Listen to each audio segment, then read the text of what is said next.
नमस्कार, मैं हूं रेशु त्यागी। स्वागत है आपका हमारे खास कार्यक्रम में। आज हम बात करेंगे कि सरकारी स्कूल कैसे बने स्मार्ट। उत्तर प्रदेश की योगी सरकार ने बेसिक स्कूलों में शिक्षा व्यवस्था दुरुस्त करने के लिए कमर कस ली है। यूपी के काउंसिल स्कूलों में पढ़ाने वाले टीचर अब स्कूल पीरियड के दौरान विद्यालय से बाहर नहीं जा सकेंगे। इसके अलावा टीचर्स को 15 मिनट पहले स्कूल आना होगा और छुट्टी होने के बाद कम से कम 30 मिनट तक स्कूल में रुककर डायरी को अपडेट करना होगा। अगले दिन की प्लानिंग करनी होगी। नए नियम के अनुसार वीकली कैलेंडर का 100% तक अनुपालन तय करना होगा। यदि शैक्षिक कैलेंडर में निर्धारित समय सारणी का अनुपालन नहीं सुनिश्चित किया जा सका है तो इसके बदले में एक्स्ट्रा क्लास की भी व्यवस्था की जाएगी। इसके अलावा शैक्षणिक कार्य अवधि में रैली, प्रभात फेरी, मानव श्रृंखला और गोष्ठी का आयोजन नहीं होगा। छात्रों के पठन पाठन को लेकर सजग मुख्यमंत्री योगी के निर्देश पर सभी बेसिक शिक्षा अधिकारियों को इसे निर्देश में लाने के लिए कहा गया है। यूपी के महानिदेशक स्कूल शिक्षा विजय किरण आनंद की ओर से जारी दिशा निर्देश में कहा गया है कि टाइम एंड मोशन स्टडी के आधार पर विद्यालय में शैक्षणिक कार्यों के लिए समय अवधि एवं कार्य निर्धारण को लेकर की जा रही कार्यवाही संतोषजनक नहीं है। ऐसे में सभी बेसिक शिक्षा अधिकारी अपने जनपद में इसका अनुपालन सुनिश्चित कराएं। खास बात यह है कि खुद शिक्षक सरकार के इस निर्णय का स्वागत कर रहे हैं। दरअसल योगी सरकार के निर्देशों में कई ऐसे सुधार की अहम बातें हैं जिनकी मांग खुद शिक्षक वर्षों से कर रहे हैं। तो बड़ा फैसला यहां पर उत्तर प्रदेश सरकार की तरफ से किया गया है। अब 15 मिनट पहले स्कूल में पहुंचना होगा, स्कूल शुरू होने से पहले शिक्षकों को, और जब स्कूल से बच्चों की छुट्टी हो जाएगी उसके बाद भी 30 मिनट तक स्कूल में ही रुकना पड़ेगा और इस दौरान डायरी अपडेट करनी होगी। स्कूल के टाइम में जो शिक्षक हैं अब वो बाहर नहीं जा सकेंगे। ये बड़ा फैसला उत्तर प्रदेश की सरकार की तरफ से लिया गया है। कोई रैली सेमिनार नहीं, सिर्फ पढ़ाई। यानी कि जो टीचर्स हैं, जैसे कि पहले रैलियों में दिखाई देते थे या फिर पोलियो के लिए भी कई बार उनकी ड्यूटी लगाई जाती थी, चुनाव के दौरान भी कई बार उनकी ड्यूटी लगाई जाती थी, लेकिन अब ये सब कार्य टीचर्स नहीं करेंगे। उनको सिर्फ बच्चों के ऊपर ध्यान देना होगा, सिर्फ बच्चों की पढ़ाई पर उनको ध्यान देना है। ये बड़ा फैसला लिया गया है। उत्तर प्रदेश में सरकारी स्कूलों को कह सकते हैं कि अब स्मार्ट बनाने की कवायद शुरू हो गई है।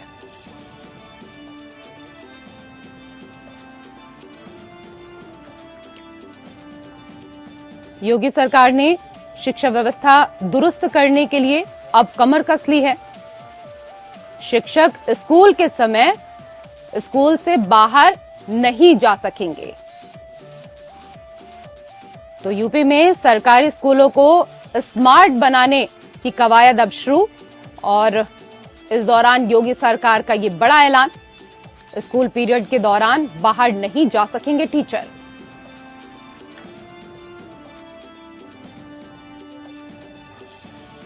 कोई रैली, कोई सेमिनार में भाग नहीं लेना है, सिर्फ बच्चों की पढ़ाई पर ध्यान देना है, सिर्फ उनको पढ़ाइए, ये आदेश दिया गया है। वीकली कैलेंडर भी फॉलो करना होगा। इस दौरान सभी बेसिक शिक्षा अधिकारियों को निर्देश दिया गया है।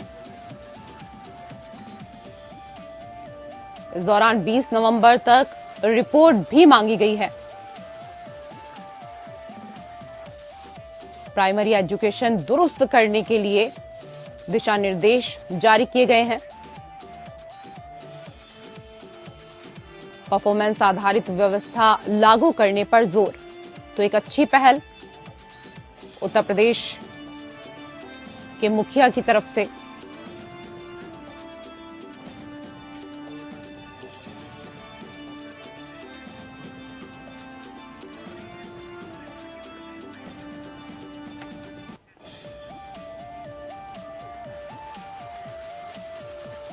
तो इसी विषय को लेकर हम चर्चा करेंगे और इस चर्चा में 3 खास मेहमान हमारे साथ आज जुड़ने वाले हैं। फिलहाल हमारे साथ Shivani Jain, all India school parents association जुड़ चुकी हैं। मैम, बहुत बहुत स्वागत है आपका हमारे खास कार्यक्रम में। इसके साथ ही डॉक्टर महेंद्र यादव, प्रदेश अध्यक्ष बेसिक शिक्षा वेलफेयर एसोसिएशन, आप भी हमारे साथ जुड़ चुके हैं। सर, आपका भी बहुत स्वागत हमारे खास कार्यक्रम में। और अब से कुछ ही देर बाद हमारे साथ पूर्व आईएएस ऑफिसर मधुकर गुप्ता भी हमारे साथ होंगे। सबसे पहला शिवानी जी, आपसे सवाल कि जिस तरीके से योगी सरकार ने बड़ा फैसला लिया है, ये पुरानी मांग रही है कि शिक्षकों को गैर शैक्षणिक कार्यों, चुनाव ड्यूटी, पोलियो अभियान आदि में ना लगाया जाए। सरकार ने इसे मान लिया है, इस फैसले के क्या कुछ प्रभाव होंगे? देखिए, हमारा मानना है कि ये हमारा मुद्दा एक हमेशा से रहा है कि आप सरकारी टीचरों को अगर बाकी किसी कामों में जो है व्यस्त रखेंगे तो वो बच्चों को एजुकेशन कैसे प्रोवाइड करवाएंगे। वो स्कूल टाइमिंग में अगर वो इलेक्शन की ड्यूटी पे जा रहे हैं या किसी और सरकारी कामों के लिए जा रहे हैं, तो ऐसे में वो छोटे बच्चे जो हैं वो सफर करेंगे, जो कि बहुत मुश्किल से उनको प्रलोभन आप कह सकते हैं दे के स्कूल बुलाया जाता है, चाहे वो मिड डे मील हो या यूनिफॉर्म का प्रलोभन हो या फिर बुक्स का प्रलोभन हो, ये हम सब जानते हैं। शिक्षा हमेशा से ही एक मुद्दा रहा है यूपी के अंदर। यूपी में क्या, आप बाकी जगह भी देखेंगे तो यही चलता है कि कोई भी सरकारी काम जहां पे अटकता है वहां पे सरकारी टीचर्स को ही अलॉट किया जाता है कि आप अपना स्कूल का काम छोड़िए और आप वहां जाके ये वाला काम करिए, जो कि हम मानते हैं बहुत ही गलत है। शिक्षक का काम है शिक्षा देना और उसको वहां तक ही सीमित रखा जाए तो हम बच्चों के भविष्य को सुधार सकते हैं। इस तरीके से पहल करनी सरकार का बहुत ही सराहनीय कदम है, अगर वाकई में सरकार इस तरफ से सोच रही है। लेकिन अगर ये सिर्फ लिखा पढ़ी है, खाना पूर्ति है, तो देखिए इससे कुछ नहीं होने वाला। हम सब जानते हैं आरटीई के तहत जितनी भी एडमिशन अलॉट होती है गवर्नमेंट की तरफ से, वो उन तक उनको सुविधा जो है उन पे नहीं मिल पाती है। प्राइवेट स्कूल जो है वो कोई भी आरटीई एडमिशन नहीं दे पाते। ऐसे समय में क्या सरकार वाकई में शिक्षा को लेकर गंभीर है? सबसे पहले बड़ा सवाल तो यही है। डॉक्टर महेंद्र यादव भी हमारे साथ हैं। डॉक्टर साहब, इस फैसले को लेकर शिक्षकों में किस तरह की प्रतिक्रिया आ रही है, इसे किस तरीके से देख रहे हैं? जी नमस्कार। जी नमस्ते। पहले से ही जबकि शिक्षक संगठन, जितने समस्त शिक्षक संगठन है, पहले से ही विरोध करते थे इनके फैसले को। जैसे बाल गणना, जनगणना, गांव में जाकर सर्वे करना, इन तमाम चीजों में लगाया जाता था। बहुत सारे ऐसे स्कूल हैं जहां एकल अध्यापक है, मात्र अकेले हेडमास्टर विद्यालय को संचालित करता है, या 2 अध्यापक हैं जबकि बहुत सारे विषय को पढ़ाना होता है। उसके बाद भी टीचर भी और संगठन लगातार सरकार से मांग करती थी कि ऐसा न कराया जाए और पर्याप्त संख्या में अध्यापक विद्यालय में प्रोवाइड कराया जाए। और जैसे कि डिजिटल स्कूल, प्राइमरी को डिजिटल स्कूल बनाने की मांग होती रही है। लोग बराबर कहते रहे हैं कि हम नहीं प्राइमरी को बहुत सुधारेंगे, लेकिन संसाधनों की कमी, आज भी बच्चे जो है चटाई पे, दरी पे बैठते हैं, डेस्क बेंच की व्यवस्था नहीं है, अध्यापकों की कमी है। और इतना ही नहीं, आपको ये भी मैं बता दूं कि आज भी विद्यालय में कम से कम 6 घंटे में अध्यापक 2 घंटे मोबाइल में काम कराया जाता है अध्यापकों से। मोबाइल डाटा में परेशान रहता है, ये करना है, वो करना है, सर्वे करना है। तो इन सभी चीजों से कम मुक्ति दिलानी चाहिए, तभी अध्यापक बढ़िया से अपना पढ़ाई करा सकता है, कर सकता है, बच्चों को अच्छा शिक्षा दे सकता है। अन्यथा की स्थिति में संभव नहीं है। बिल्कुल। हमारे साथ एक शिक्षक भी जुड़े हुए हैं, दिलीप कुमार हमारे साथ जुड़े हुए हैं। बहुत स्वागत आपका हमारे खास कार्यक्रम में। योगी सरकार ने जिस तरीके से फैसला लिया है, दिलीप जी, इसको किस तरीके से आप देखते हैं? कितनी राहत अब आप लोगों के लिए होगी? जी मैडम, बहुत से सुधार सरकार ने किया है, बहुत अच्छा रिस्पांस भी मिल रहा है।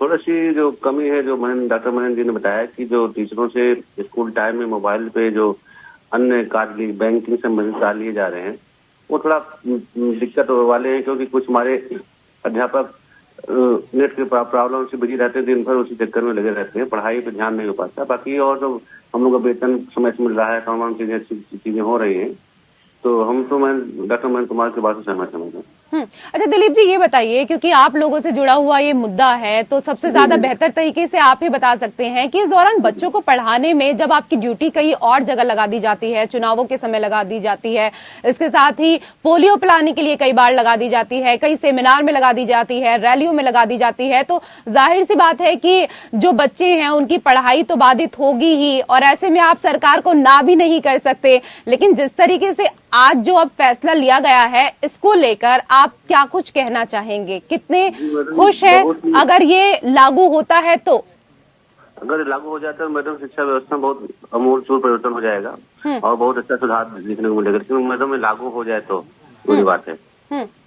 लेकिन दिक्कतें क्या क्या कुछ आती हैं इस दौरान, ये भी बताइए आप लोगों को। दिक्कत मैडम आती है कि जैसे अब हमारे स्टाफ में 4 लोग हैं और चारों बीएलओ हैं, तो बीएलओ क्षेत्र दूर है। अगर आदमी स्कूल टाइम में बीएलओ कार्य करेगा, स्कूल टाइम के बाद आदमी दूर जाना रहता है तो काम हो नहीं पाते हैं। तो मतलब बच्चों को ऑलरेडी बच्चे पढ़ने के लिए भूखे रहते हैं और पढ़ाई के लिए लालायित तक हम लोग चाह करके भी उनको पढ़ा नहीं पाते, क्योंकि शासन का इतना दबाव रहता है बीएलओ का, उसको बीएलओ का काम पहले निपटाइए आप लोग, उसके बाद सब।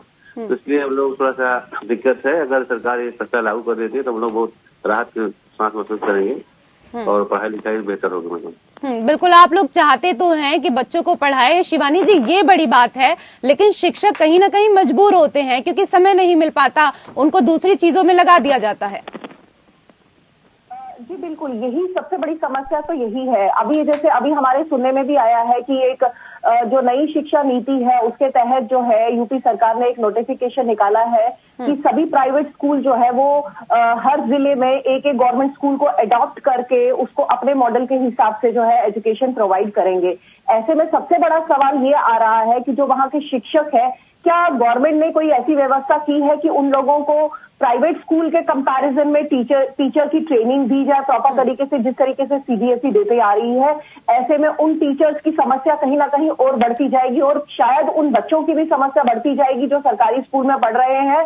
सबसे बड़ा सवाल यही है कि ये मॉडल लाना, शिक्षा नीति के तहत ये जो नोटिफिकेशन निकली है, इसको अगर 100% हम लागू करते हैं तो सवाल उन बच्चों का, उन शिक्षकों का आ जाएगा कि क्या प्राइवेट स्कूल उनको अडॉप्ट करके वैसी एजुकेशन प्रोवाइड कर पाएगा जहां की वो आरटी की एडमिशन के 5-6 बच्चे नहीं पढ़ा पा रहा है। ऐसे में पूरे स्कूल को अडॉप्ट करके पढ़ाना अपने आप में एक बहुत बड़ा सवाल है। सरकार किस तरफ से कितनी नीतियां बनाती है एजुकेशन को लेकर, लेकिन ग्राउंड लेवल पे अगर देखा जाए तो वो नीतियां कामयाब नहीं हो पाती है। जैसे कि आप सरकारी जमीन पे अगर स्कूल बनाते हैं तो आपको गरीबी रेखा के जो नीचे दर से परिवार आते हैं उसमें 50% फीस पे पढ़ाना अनिवार्य लिखा गया है। लेकिन आप ये बताइए, उस स्कूल की फीस ही अगर 10,000 है तो 50% फीस उसकी 5,000 आएगी, तो वो गरीबी रेखा के नीचे तो आ ही नहीं सकता, यानी कि उसका लाभ उन बच्चों तक पहुंच ही नहीं पाता है जिनके लिए वो लाभ बनाया गया है। ऐसी सरकारी नीतियां हैं जो लाभ कहीं पे भी नहीं दे रही है उस वर्ग को, लेकिन फिर भी अगर नीतियां बनाई जा रही है सिर्फ कागजों में दिखाने के लिए और वाहवाही लूटने के लिए, तो उसमें कुछ भी कमेंट करना बहुत मुश्किल है। बिल्कुल, नीतियां जो है वो कागजों तक सीमित नहीं रहनी चाहिए, उनको धरातल पर लाना जरूरी है क्योंकि ये बच्चों के भविष्य का सवाल है। महेंद्र यादव जी, इस फैसले के बाद शिक्षकों का भी उत्तरदायित्व कहीं ना कहीं बढ़ जाएगा, क्योंकि अब तक यह व्यवस्था तमाम खामियों के लिए शील्ड का भी काम करती थी।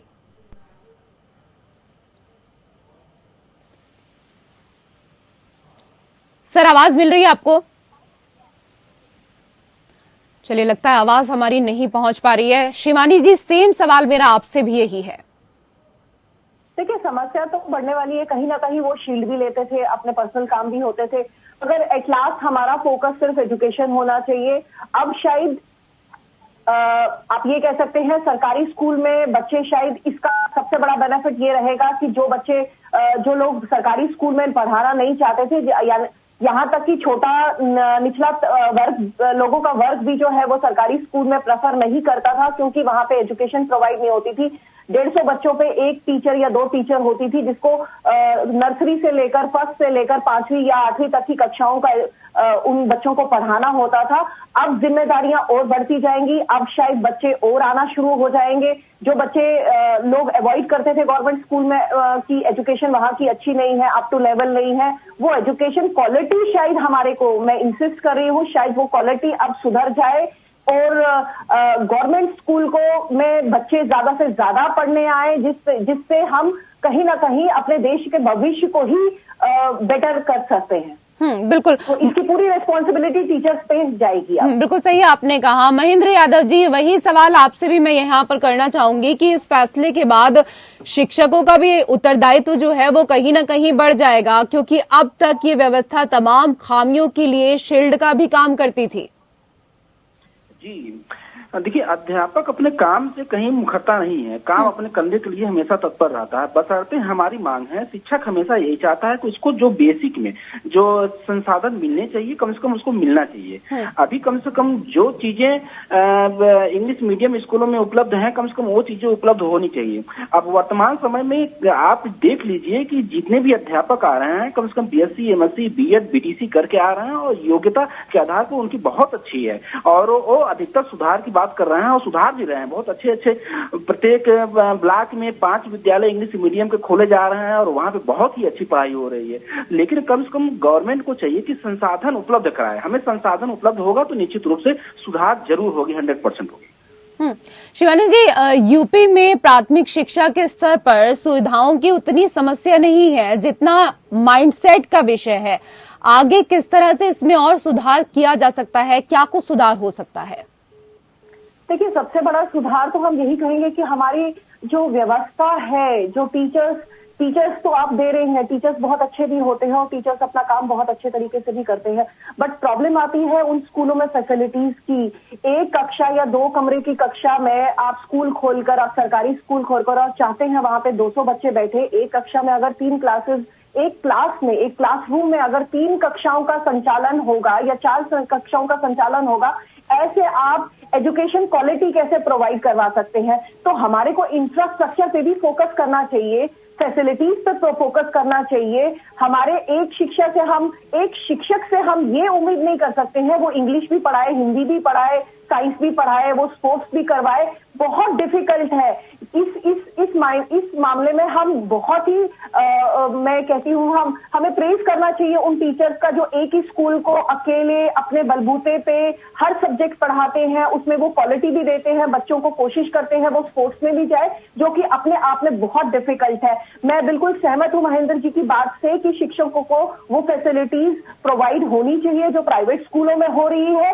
आप फिर देखिए, उसके बाद देखिए बच्चों की एजुकेशन क्वालिटी इंप्रूव होगी और मैं मानती हूँ कि सरकारी स्कूल बढ़ना शुरू हो जाएंगे, कम होना शुरू नहीं हो जाएंगे। आज से आप 20-25 साल पहले जाइए तो लोगों की दौड़ लगी रहती थी, एक कंपटीशन होता था गवर्नमेंट स्कूल में एडमिशन करवाने का, जो आज के चलन में बिल्कुल खत्म हो गया था, क्योंकि government school quality education provide करता था, उसमें फैसिलिटीज सब होती थी। आज की तारीख में गवर्नमेंट स्कूलों को खत्म किया जा रहा है। अब ये शिक्षा नीति के तहत हो रहा है या किसी पॉलिटिकल नीति के तहत हो रहा है, ये कह पाना बहुत जरूरी है, लेकिन स्तर डे बाय डे नीचे को जा रहा है एजुकेशन का। बिल्कुल सही आपने कहा। यहाँ पर डॉक्टर महेंद्र यादव, इस फैसले के विश्लेषण की अगर यहाँ पर बात करें तो किस तरीके से आप इसका विश्लेषण करेंगे?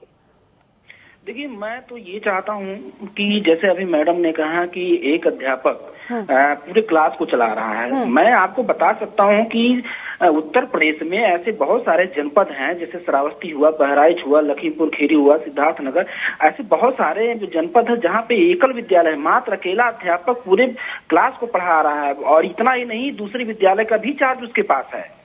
इतना ही नहीं, दूसरे विद्यालय का भी चार्ज उसके पास है और 2-2 विद्यालय एक अकेला अध्यापक देख रहा है। तो ऐसे में शिक्षण व्यवस्था नहीं सुधर सकती है, किसी भी हालत में नहीं सुधर सकती है। तो सबसे पहले कम से कम सभी कक्षाओं के लिए हमें अध्यापक की आवश्यकता है। अध्यापक सरकार हमको प्रोवाइड कराए, अध्यापक क्लास के अनुसार हम पढ़ाएंगे बच्चों को और उसमें सुधार होगी। इतना ही नहीं, आपको मैं बता सर, मैं 1 मिनट के लिए आपको रोकना चाहूंगी। हमारे साथ पूर्व IAS देवदत्त जी भी जुड़ चुके हैं। सर, बहुत बहुत स्वागत है आपका हमारे खास कार्यक्रम में। जी धन्यवाद। जी सर, विषय आपके सामने है। अब तक की व्यवस्था में जिला प्रशासन सभी अभियान और प्रबंधन में मैन पावर की कमी शिक्षकों से पूरी करता था। इससे शिक्षकों का न सिर्फ अपना काम प्रभावित होता था, बल्कि उनमें एक तरह की हीन भावना भी आती थी। सरकार के इस फैसले को शैक्षणिक सुधार के साथ ही प्रशासनिक सुधार के तौर पर भी देखना चाहिए। देखिए, मैं ये समझता हूँ कि जहाँ तक शिक्षकों की बात है, शिक्षकों को केवल शिक्षण का ही कार्य दिया जाना चाहिए, क्योंकि इससे विद्यार्थियों की जो शिक्षा है वो प्रभावित होती है। और हम शिक्षक को बाकी शिक्षण के कार्य में न लगा करके दूसरे कार्यक्रमों में लगा देते हैं। उससे विद्यार्थियों की जो शिक्षा का स्तर है वो काफी गिर जाता है। इसलिए आवश्यक है कि शिक्षण के कार्य में जो लोग लगे हुए हैं उनको और किसी कार्य में न लगाया जाए। बिल्कुल, यही मेरा सवाल भी आपसे था सर कि उत्तर प्रदेश जैसे राज्य में प्राथमिक शिक्षा के स्तर पर जो प्रशासनिक हस्तक्षेप है वो ज्यादा है, लेकिन परिणाम औसत से कम। शिक्षकों को शिक्षण कार्य तक केंद्रित और प्रतिबद्ध करने के लिए और क्या सुधार अपेक्षित है? देखिए, मैं समझता हूं कि इतना बड़ा विभाग शिक्षा विभाग है और हमारे जो वर्तमान सरकार है, वर्तमान सरकार के द्वारा शिक्षण के कार्य पर बहुत अधिक ध्यान भी दिया जा रहा है। कोविड के कार्यकाल में, कोविड के कालखंड में 2 वर्ष तक बच्चों की जो पढ़ाई है बहुत ही बुरी तरीके से प्रभावित हुई है।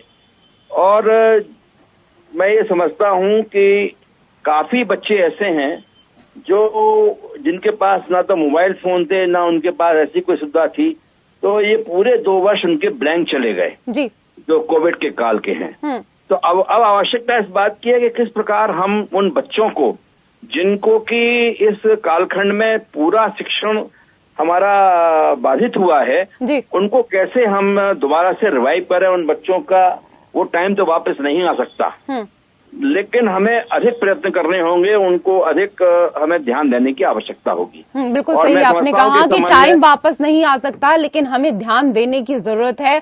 ज्यादा ध्यान देंगे तो वो वक्त भी कहीं ना कहीं वापस आ जाएगा। बहुत बहुत शुक्रिया सर हमारे साथ इस चर्चा में जुड़ने के लिए, और आप सभी का भी बहुत शुक्रिया हमारे साथ इस खास चर्चा में जुड़ने के लिए।